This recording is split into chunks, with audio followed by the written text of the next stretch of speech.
ಅಧ್ಯಕ್ಷರಾದ ನಾಗೇಶ್ ಅವ್ರನ್ನ ವೆಲ್ಕಮ್ ಮಾಡ್ತಾ, ಹಾಗೆ ನಮ್ಮ ಕಾನೂನು ಸಲಹೆಗಾರರಾದಂತಹ ಮೇಡವ್ರನ್ನ ವೆಲ್ಕಮ್ ಮಾಡ್ತಾ, ಹಾಗೆ ಬಹಳ ಮುಖ್ಯವಾಗಿ ನಮ್ಮ ಈ ಸಮಸ್ಯೆಯನ್ನ ನಾವು ಈ ಸಮಸ್ಯೆಯನ್ನ ಹೇಳ್ಕೊಳ್ಳೋದಕ್ಕೆ ಬಂದಿದ್ದೀವಿ, ಅದನ್ನ ಕೇಳಕ್ ಬಂದಿರ್ತಕ್ಕಂಥ ಆದರದ ಸ್ವಾಗತ ನಮ್ಮ ಸಂಘದ ಕಾನೂನು ಸಲಹೆಗಾರರಾದಂಥ ಕೆ ಗಂಗಣ್ಣ ಅವರು ನಡೆಸ್ಕೊಡ್ಬೇಕು ಅಂತ ಕೇಳ್ಕೊಳ್ತೀವಿ. ಎಲ್ಲ ಪತ್ರಿಕಾ ಪ್ರತಿನಿಧಿಗಳಿಗೆ ನಮಸ್ಕಾರ.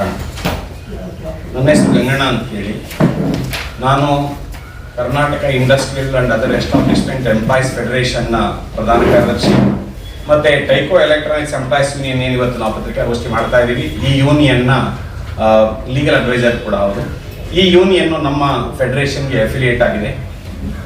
ಈ ಕಾರ್ಮಿಕರ ಎಲ್ಲ ಸಮಸ್ಯೆಗಳ ವಿಚಾರದಲ್ಲಿ ನಾನು ಲೇಬರ್ ಕೋರ್ಟಲ್ಲಿ, ಇಂಡಸ್ಟ್ರಿಯಲ್ ಟ್ರಿಬ್ಯುನಲ್, ಲೇಬರ್ ಡಿಪಾರ್ಟ್ಮೆಂಟಲ್ಲಿ ಇವ್ರನ್ನ ರೆಪ್ರೆಸೆಂಟ್ ಮಾಡ್ತಾ ಇದ್ದೀನಿ.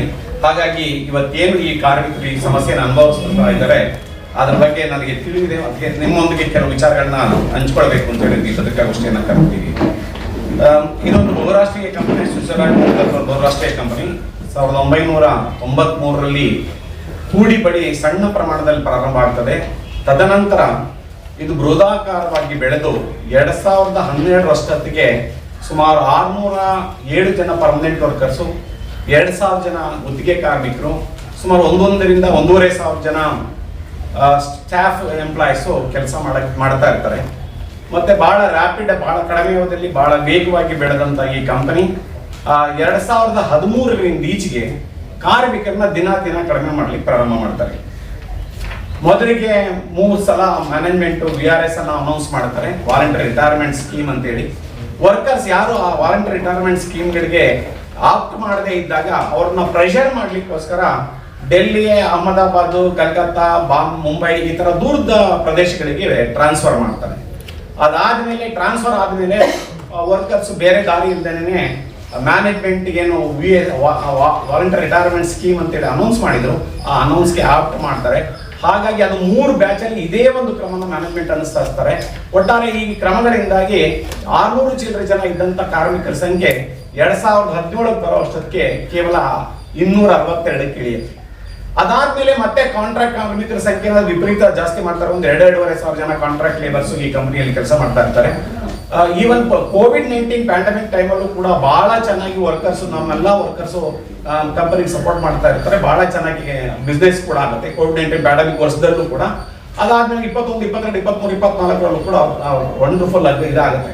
ಆದ್ರೆ 2022ಕ್ಕೆ ಬರೋ ಅಷ್ಟೊತ್ತಿಗೆ ಮ್ಯಾನೇಜ್ಮೆಂಟ್ ಈ ಪರ್ಮನೆಂಟ್ ವರ್ಕರ್ಸ್ ಏನಿದ್ದಾರೆ ಇವ್ರನ್ನೆಲ್ಲ ಮನೆಗೆ ಕಳಿಸ್ಬೇಕು ಅಂತ ಪ್ಲಾನ್ ಮಾಡ್ತಾರೆ. ಅದರಿಂದಾಗಿ ಮತ್ತೆ ಮ್ಯಾನೇಜ್ಮೆಂಟ್ ನಿಮ್ಗೆ ಕೆಲಸ ಇಲ್ಲ ಅಂತ ಹೇಳಿ ವರ್ಕರ್ಸ್ನ ಸುಮ್ಮನೆ ಕೂರಿಸ್ತಾರೆ, ಫ್ಯಾಕ್ಟ್ರಿ ಒಳಗಡೆ ಸುಮ್ಮನೆ ಕೂರಿಸ್ತಾರೆ. ಕೆಲಸ ಇಲ್ಲ, ಕೆಲಸ ಬಂದ್ಮೇಲೆ ನಿಮಗೆ ಆರ್ಡರ್ ಬಂದ್ಮೇಲೆ ಕೊಡ್ತೀನಿ. ಅಟ್ ದಿ ಸೇಮ್ ಟೈಮ್ ಇವ್ರು ಬಂದಿದ್ದ ಆರ್ಡರ್ಸ್ನೆಲ್ಲ ಅವ್ರದ್ದು ಇನ್ನೊಂದು ಯೂನಿಟ್ ಇದೆ, system unit, Deutsche India power connectors private limited ಅಂತೇಳಿ. ಅಲ್ಲಿಗೆ ಆ ಆರ್ಡರ್ಸ್ ಅನ್ನ 2 ಮೇಜರ್ ಲೈನ್ಸ್ ಅನ್ನ, ಮ್ಯಾನುಫ್ಯಾಕ್ಚರಿಂಗ್ ಲೈನ್ಸ್ ಅನ್ನ ಅಲ್ಲಿ ಶಿಫ್ಟ್ ಮಾಡ್ತಾರೆ. ಅದ್ರ ಜೊತೆಗೆ 8 ಬೇರೆ ಬೆಂಗಳೂರು ಸುತ್ತಮುತ್ತ ಒಂದು 8 ವೆಂಡರ್ಸ್ ಅನ್ನ ಡೆವಲಪ್ ಮಾಡಿರ್ತಾರೆ.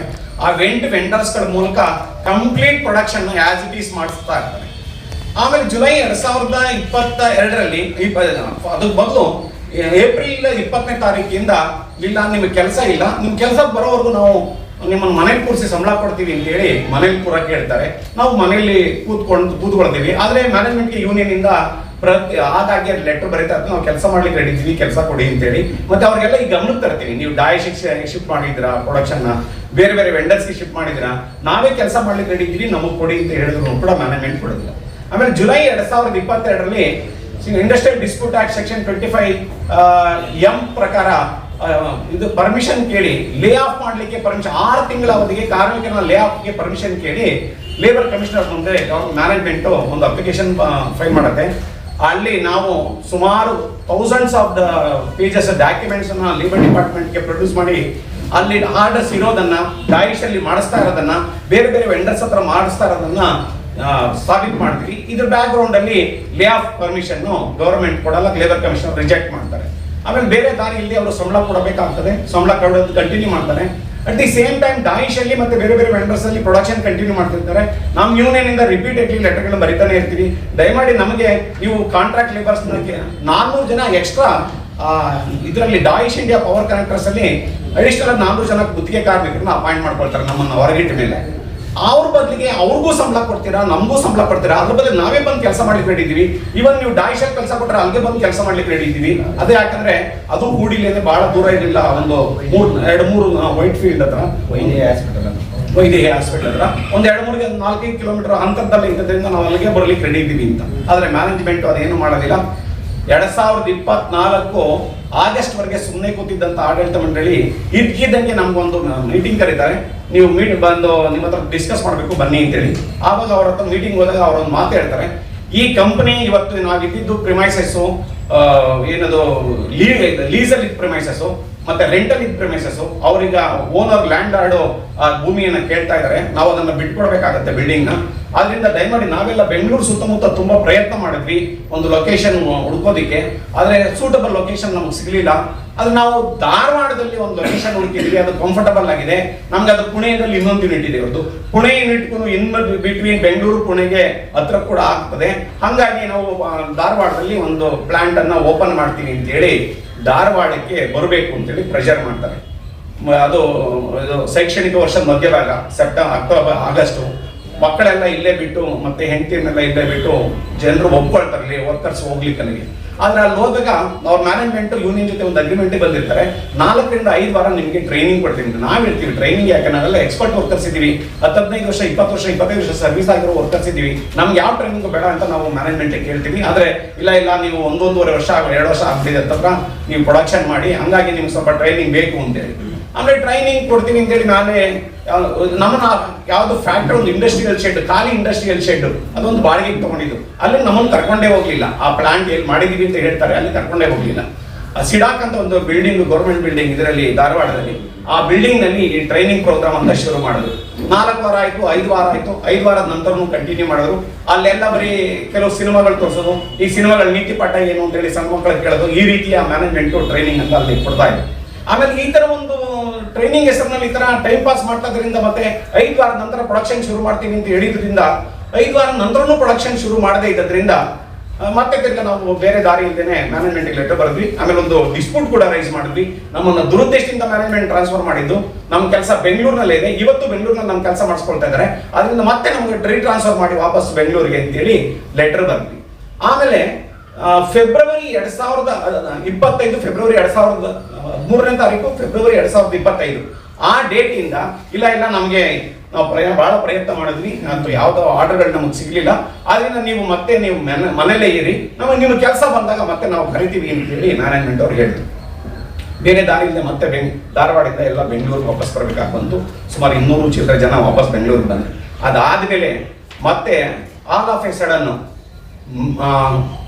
ಜೂನ್ 1ನೇ ತಾರೀಕು ನಮ್ಮ ಯೂನಿಯನ್ಗೆ ಮ್ಯಾನೇಜ್ಮೆಂಟ್ ಒಂದು ಮೀಟಿಂಗ್ ಕರೆದು, ಮೀಟಿಂಗ್ ಇದೆ, ಒಂದು ಮೀಟಿಂಗ್ ಬನ್ನಿ ಅಂತ ಹೇಳಿ ಆಫೀಸರ್ ಬಗ್ಗೆ ಮೀಟಿಂಗ್ ಕರೆದು, ಅಲ್ಲಿ ನೀವು ಬೆಂಗಳೂರಿನಲ್ಲೇ ಮಾಡಿ ನಾವು ಮೀಟಿಂಗ್ ಬರ್ಲಿಕ್ಕೆ ರೆಡಿ ಇದ್ದೀವಿ. ಗಂಗಣ್ಣ ಅಂದ್ರೆ ನಾನು ನಮ್ಮ ಲೀಗಲ್ ಅಡ್ವೈಸರ್ ಬರ್ತಾರೆ, ಮೀಟಿಂಗ್ ಮಾಡೋಣ ಇಲ್ಲೇನೆ ಅಂತ. ಇಲ್ಲ ಒಂದು ಎಮರ್ಜೆನ್ಸಿ ಇನ್ಫಾರ್ಮೇಶನ್ ಕೊಡೋದಿದೆ, ನೀವೆಲ್ಲ ಧಾರವಾಡಕ್ಕೆ ಬರಬೇಕು ಅಂತ. ನಾವು ಹೋಗ್ಲಿಕ್ಕೆ ಎಲ್ಲ ಉಳಿದ ಆಫೀಸ್ ಬೇರರ್ಸ್ ಧಾರವಾಡಕ್ಕೆ ಹೋದ್ರು. ಧಾರವಾಡಕ್ಕೆ ಹೋದ ಮೇಲೆ ಧಾರವಾಡದಲ್ಲಿ 4ನೇ ತಾರೀಕು ಮೀಟಿಂಗ್ ಆಗತ್ತೆ, ಜೂನ್ 4ನೇ ತಾರೀಕು. ಮೇ 30ನೇ ತಾರೀಕೇನೆ ನಮ್ಮ ಕಂಪನಿನ ಟ್ಯಾಲೆಂಟ್ರಿ ಪೀಪಲ್ ಕನ್ಸಲ್ಟೆಂಟ್ ಪ್ರೈವೇಟ್ ಲಿಮಿಟೆಡ್ ಅಂತ ಒಂದು ಕಾಂಟ್ರಾಕ್ಟ್ ಲೇಬರ್ ಸಪ್ಲೈ ಮಾಡುವಂತ ಸಣ್ಣ ಕಂಪನಿಗೆ ನಾವು ಮಾರಾಟ ಮಾಡಿಬಿಟ್ಟಿದ್ದೀವಿ ಅಂತ ಮ್ಯಾನೇಜ್ಮೆಂಟ್ ಒಂದು ಬಿಸ್ನೆಸ್ ಟ್ರಾನ್ಸ್ಫರ್ ಅಗ್ರಿಮೆಂಟ್ ಆಗಿದೆ ಅಂತ ಹೇಳಿ ಒಂದು ಅಗ್ರಿಮೆಂಟ್ ಕಾಪಿ ಅಂತ ಹೇಳಿ ಒಂದು ಕಾಪಿನ ಅವ್ರ ಕೈಗಿತ್ತು. ನೀವೇನಾದ್ರೂ ಬೇಕಾದ್ರೆ ಅವ್ರ ಹತ್ರ ಕೆಲಸಕ್ಕೆ ಹೋಗಿ ನೀವು. ಆ ಕಂಪನಿ 1.5 ಕೋಟಿ ಟರ್ನ್ ಓವರ್ ಮಾಡಿತ್ತು 2022-23ನೇ ಸಾಲಿಗೆ. 30 ಲಕ್ಷ ರೂಪಾಯಿನ ಇದಂತೂ ಲಾಭ ತೋರಿಸಿತ್ತು. ನಮ್ದು ಒಂದು ತಿಂಗಳ ಸಂಬಳ, ನಮ್ಮ ಎಲ್ಲ ವರ್ಕರ್ಸ್ ಒಂದು ತಿಂಗಳ ಸಂಬಳ 2 ಕೋಟಿ ರೂಪಾಯಿ ಆಗುತ್ತೆ, 2 ಕೋಟಿ ರೂಪಾಯಿ ಆಗುತ್ತೆ. ಆದ್ರೆ ಮ್ಯಾನೇಜ್ಮೆಂಟು ನಿಮ್ಗೆ ಇದರಲ್ಲಿ ತಾವು ತೋರಿಸಿದ್ದೀವಿ, ತಾವು ನೋಡ್ಬೋದು. ಇಲ್ಲಿ 2020, 21, 22, 23, 24 5 ವರ್ಷದ ಪೇಜ್ ನಂಬರ್ 3ರಲ್ಲಿ 5 ವರ್ಷದ್ದು ಬ್ಯಾಲೆನ್ಸ್ ಶೀಟ್ ಅನ್ನ ನಿಮ್ಮ ಅದರಲ್ಲಿ 859 ಕೋಟಿ ಟರ್ನ್ ಓವರ್ ಇದ್ದಿದ್ದು 2020ಗೆ. 2024 ಬರುವಾಗ 3128 ಕೋಟಿ ಟರ್ನ್ ಓವರ್ ಆಗುತ್ತೆ. ಪ್ರಾಫಿಟ್ 57 ಕೋಟಿ ಇದ್ದಿದ್ದು ಪ್ರಾಫಿಟ್ ಬಿಫೋರ್ ಟ್ಯಾಕ್ಸ್, 360 ಕೋಟಿ ನಮ್ಮನ್ನು ಹೊರಗಡೆ ಇಟ್ಟಾಗ ತಾವು ನೋಡಿ 360 ಕೋಟಿ profit before tax, profit after tax 270 crores, 270 ಕೋಟಿ. ಈ ತರ ಕಂಪನಿ ಯಥಾವತ್ತೇ ನಡೀತಾ ಇದೆ, ಲಾಭ ಮಾಡ್ತಾ ಇದೆ, ಆದ್ರೆ ಕಾರ್ಮಿಕರನ್ನ ಇದು ಮಾಡ್ತಿದೆ. ಇಂಥ ಒಂದು ಕಂಪನಿನ ಕೇವಲ 1.5 ಕೋಟಿ ರೂಪಾಯಿ ನಾವು ಮಾರಾಟ ಮಾಡಿದೀವಿ, ನಿಮ್ಮನ್ನು ಸೇಲ್ ಮಾಡ್ಬಿಟ್ಟಿದೀವಿ ಅಂತ ನಾವ್ ಹೇಳಿದ್ವಿ. ನಾವು ಕಮಾಡಿಟಿ ಅಲ್ಲಪ್ಪ, ನಮ್ಮನ್ನು ನೀವು ಸೇಲ್ ಮಾಡ್ಲಿಕ್ಕೆ ಬರೋದಿಲ್ಲ ಆಯ್ತಾ. ಈ ತರದ್ದೆಲ್ಲ ವಂಚನೆ ಮಾಡಿ ನಮ್ಮನ್ನ ನೀವೇ ಕೆಲಸ ಕೊಡ್ಲಿಲ್ಲ, ಸಾವಿರಾರು ಕೋಟಿ ಟರ್ನ್ ಓವರ್ ಮಾಡೋರು, ಅವು ಒಂದು ತಿಂಗಳಿಗೆ ಸಂಬಳಕ್ಕೆ ಅವ್ರದ್ದು ಟರ್ನ್ ಓವರ್ ಇದಕ್ಕೆ ಸಾಕಾಗೋದಿಲ್ಲ.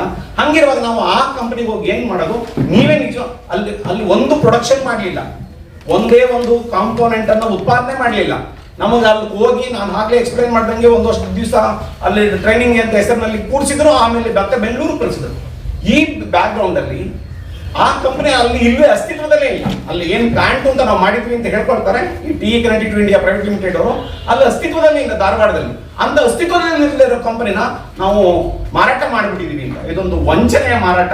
ಆಕ್ಚುಲಿ ಇಂಡಸ್ಟ್ರಿಯಲ್ ಡಿಸ್ಪ್ಯೂಟ್ ಆಕ್ಟ್ ಅಲ್ಲಿ ಮತ್ತೆ ಸುಪ್ರೀಂ ಕೋರ್ಟ್ ವೇರಿಯಸ್ ಹೈಕೋರ್ಟ್ಸ್ ಇಂಥ ಒಂದು ಪರಿಸ್ಥಿತಿಯಲ್ಲಿ ಈ ತರ ಒಂದು ಸರ್ಕಮ್ಸ್ಟೆನ್ಸಸ್ ಅಲ್ಲಿ ಅದನ್ನ ಬೋಗಸ್ ಟ್ರಾನ್ಸ್ಫರ್ ಆಫ್ ಅಗ್ರಿಮೆಂಟ್ ಅಂತ ಹೇಳ್ತಾರೆ.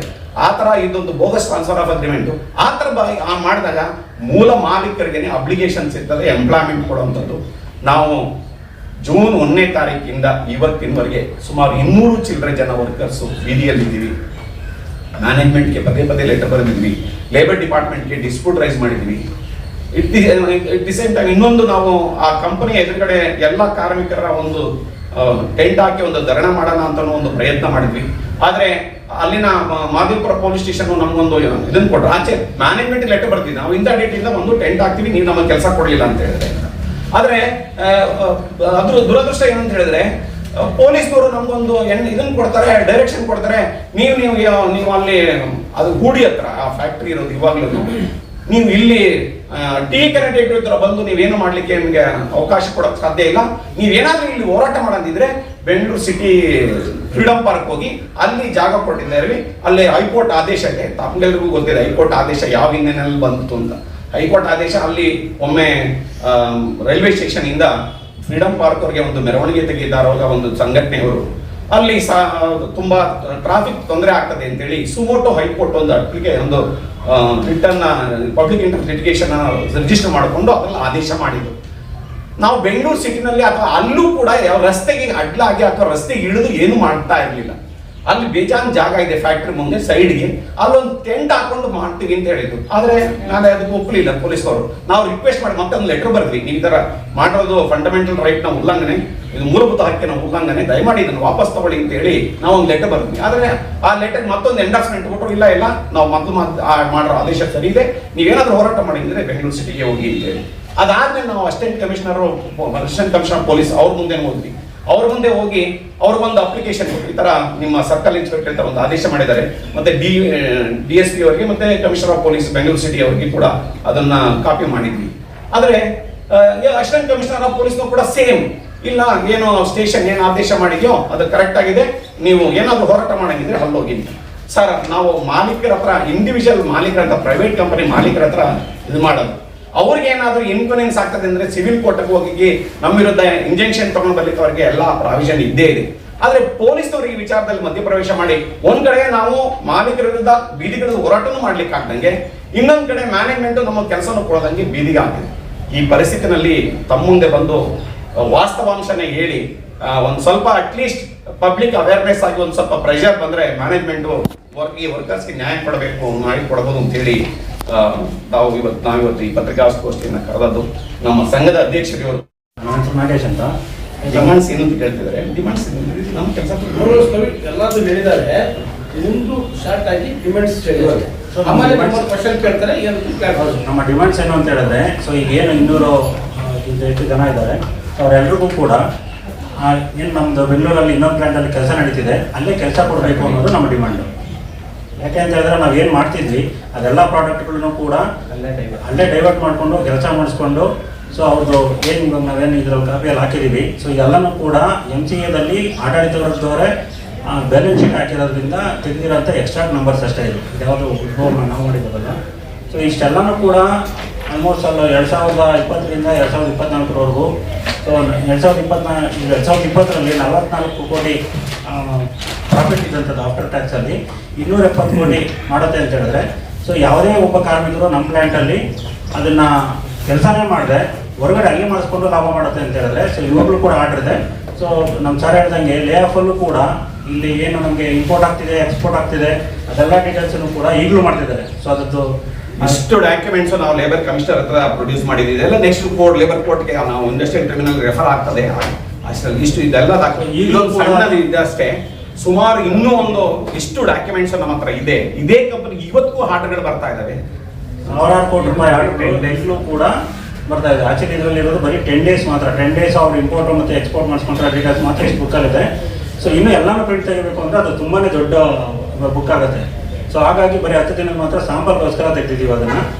ಸೊ ಇವಾಗಲೂ ಕೂಡ ಸಾವಿರಾರು ಕೋಟಿ ರೂಪಾಯಿ ಅವರು ಪ್ರಾಡಕ್ಟ್ನ ಇಂಪೋರ್ಟ್ ಮಾಡಿಕೊಂಡು ಎಕ್ಸ್ಪೋರ್ಟ್ ಮಾಡಿಕೊಂಡು ಅಲ್ಲೇ ಕೆಲಸ ಮಾಡ್ತಿರೋದ್ರಿಂದ ನಮ್ಮ ಕೆಲಸಗಳನ್ನೇ, ಬೇರೆ ಕೆಲಸಗಳನ್ನಲ್ಲ, ನಾವೇ ಪ್ರಾಡಕ್ಟ್ ತಯಾರು ಮಾಡ್ತಾ ಇದ್ವಿ ಅದೇ ಪ್ರಾಡಕ್ಟ್ಗಳನ್ನ ಅಲ್ಲಿ ಇನ್ನೂ ತಯಾರು ಮಾಡ್ತಿರೋದ್ರಿಂದ ಎಲ್ರಿಗೂ ಕೂಡ ಅದೇ ಪ್ಲ್ಯಾಂಟಲ್ಲಿ, ನಮ್ಮ ಡೈಸ್ ಅನ್ನೋ ಪ್ಲ್ಯಾಂಟಲ್ಲಿ ಕೆಲಸ ಕೊಡಬೇಕು ಅನ್ನೋದೇ ನಮ್ಮ ಡಿಮಾಂಡ್. KADB-ಯಿಂದ 2 ಸಲ ಸೊ ಹಿಂದೆಯೂ ಕೂಡ ಸೊ ಆಡಳಿತವ್ರು ಏನು ಮಾಡ್ತಾರೆ ಅಂತ ಹೇಳಿದ್ರೆ, ಸೊ 2010 ಮುಂಚೆ ಸೊ ಬೇರೆ ಬೇರೆ ಘಟಕಗಳಲ್ಲಿ ಇದ್ದಂಥದ್ದು ಕಂಪ್ನಿಗಳು ಅದನ್ನೇನೋ ಇವರು ಡೆವಲಪ್ ಮಾಡಿದ್ರೆ 10 ಲಕ್ಷ ರೂಪಾಯಿ ಫೈನ್ ಕಟ್ಬಿಟ್ಟು ಸರ್ಕಾರಕ್ಕೆ ವಾಪಸ್ ಕೊಡ್ತಾರೆ. 2010 ನಮ್ಮದು ಇಂಟರ್ನ್ಯಾಷನಲ್ ಏರ್ಪೋರ್ಟ್ ಹತ್ರ 22 ಎಕರೆ ಹೊಸ ಜಾಗ ತಗೊತಾರೆ, KADB-ಯಿಂದ ಅಲಾಟ್ ಮಾಡಿಸ್ಕೊತಾರೆ. ಸೊ 2018 18 ಕೋಟಿ ರೂಪಾಯಿ ಫೈನ್ ಕಟ್ಬಿಟ್ಟು ಸೊ ಮೋಲೆಕ್ಸ್ ಅನ್ನೋ ಇನ್ನೊಂದು ಕಂಪ್ನಿಗೆ ಅದನ್ನು ಡೆವಲಪ್ ಮಾಡಿಸಿ ಮೋಲೆಕ್ಸ್ ಅನ್ನೋ ಇನ್ನೊಂದು ಕಂಪ್ನಿಗೆ ಸೇಲ್ ಮಾಡಿಸ್ತಾರೆ. ಸೊ ಇದನ್ನು ಕೂಡ ಅವರು ಏನು ರಿಯಲ್ ಎಸ್ಟೇಟ್ ದಂಧೆ ಥರ ಅದನ್ನು ಶುರು ಮಾಡ್ಕೊಂಡಿದ್ದಾರೆ. ಸೊ ಇದು ಬಂದ್ಬಿಟ್ಟು ನಮ್ಮದು ಇವರು ಅವ್ರು ಹೇಳ್ಕೊಳ್ಳೋದ್ರ ಪ್ರಕಾರ ಪ್ರಪಂಚದಲ್ಲೇ ನಂಬರ್ 1 ಎಥಿಕಲ್ ಕಂಪನಿ ಅಂತ ಹೇಳ್ಕೊತಾರೆ ಇವರು. ಸೊ ನಂಬರ್ 1, 2 ಬಂದ್ಬಿಟ್ಟು ಇನ್ಫೋಸಿಸ್ ಅಂತ ಹೇಳ್ತಾರೆ. Number 1 TE connectivity ethical company ಅಂತ ಹೇಳ್ಕೊತಾರೆ. ಸೊ ಎಥಿಕಲ್ ಕಂಪನಿ ಅಂತ ಹೇಳ್ಕೊಳ್ಳೋಂಥ ಈ ಕಂಪನಿ, ಈ ಆಡಳಿತ ವರ್ಗ ಸೊ ಈ ರೀತಿ ಎಲ್ಲ ಅನ್ಯಾಯ ಮಾಡ್ತಿರೋದು ಜನಗಳಿಗೂ ಗೊತ್ತಾಗಬೇಕು, ಅದ್ರ ಕಸ್ಟಮರ್ಸ್ಗೂ ಗೊತ್ತಾಗಬೇಕು ಅನ್ನೋದರ ಉದ್ದೇಶದಿಂದ ಸೊ ಮಾಧ್ಯಮದ ಮಿತ್ರರ ಮುಂದೆ ಬಂದರೆ ಅದು ಸ್ವಲ್ಪ ಉಪಯೋಗ ಆಗ್ಬೋದು ನಮಗೆ ಅನ್ನೋ ಕಾರಣಕ್ಕೆ ಸೊ ನಾವು ರೆಡಿ ಇದ್ದೀವಿ ಮಾತುಕತೆಗೆ. ಏನಾದರೂ ಮಾತುಕತೆ ಮಾಡೋದ್ರೆ ನಾವು ರೆಡಿ ಇದ್ದೀವಿ ಅಂತ ಹೇಳ್ತೀವಿ. ಸೊ ಅವರು ಯಾವುದೇ ಮಾತನ್ನು ಆಡೋದೇ ಇಲ್ಲ. ADHC ಅವರು ಜೋರು ಮಾಡಿದ್ರು ಕೂಡ ಅವ್ರು ಯಾವುದೇ ಮಾತನ್ನು ಬಾಯಿ ಬಿಡೋದಿಲ್ಲ. ಕರೆಂಟಾಗಿ ಬರ್ತಾರೆ, ಕೂತಿರ್ತಾರೆ.